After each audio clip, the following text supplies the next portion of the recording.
تھی کہ تورات نازل ہونے سے بہت پہلے حضرت یعقوب علیہ السلام نے یہ نظر مانی تھی کہ اگر اللہ تعالیٰ مجھے صحت دے دے تو میں اپنی مرغوب غذا کو اپنے اوپر حرام کر لوں گا۔ حضرت یعقوب علیہ السلام کو عرق النساء کی بیماری تھی۔ ایک خاص رگ ہوتی ہے جو کولے سے شروع ہو کے انگوٹھے تک جاتی ہے، رگ بھی کہا جاتا ہے، پٹھا بھی اس کو کہا جاتا ہے۔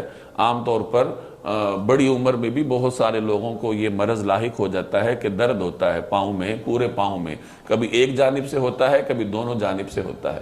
تو حضرت یعقوب علیہ السلام کو یہ بیماری تھی اور انہوں نے یہ نظر مانی کہ اگر اللہ مجھے صحت دے دیں تو میں اپنی مرغوب غذا کو اپنے اوپر حرام کر لوں گا، اور ان کی مرغوب غذا اونٹ کا گوشت اور اونٹ کا دودھ تھا۔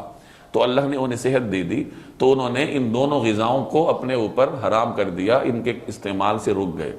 ان کی شریعت میں اس بات کی اجازت تھی کہ کوئی آدمی اپنے اوپر حلال چیز کو حرام کر سکتا تھا، کہ جو چیز آپ کے لیے حلال ہے تو کوئی شخص اس کو اپنے اوپر حرام کر سکتا تھا۔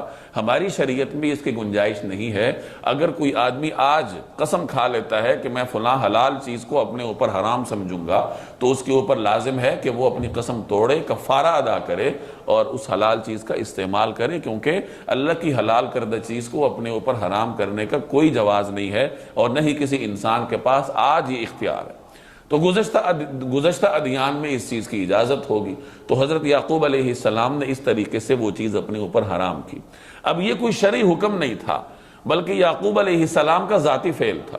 بعد میں ان کی اولاد نے حضرت یعقوب علیہ السلام کی اس سنت کو اس طریقے سے اپنایا کہ انہوں نے بھی اونٹ کا گوشت اور اونٹ کا دودھ اپنے اوپر حرام تصور کیا، اور یہی سلسلہ بنی اسرائیل میں چلتا رہا۔ چنانچہ اہل کتاب اونٹ کا گوشت اور دودھ استعمال نہیں کرتے تھے، حالانکہ یہ کوئی شرعی حکم نہیں تھا۔ تو یہاں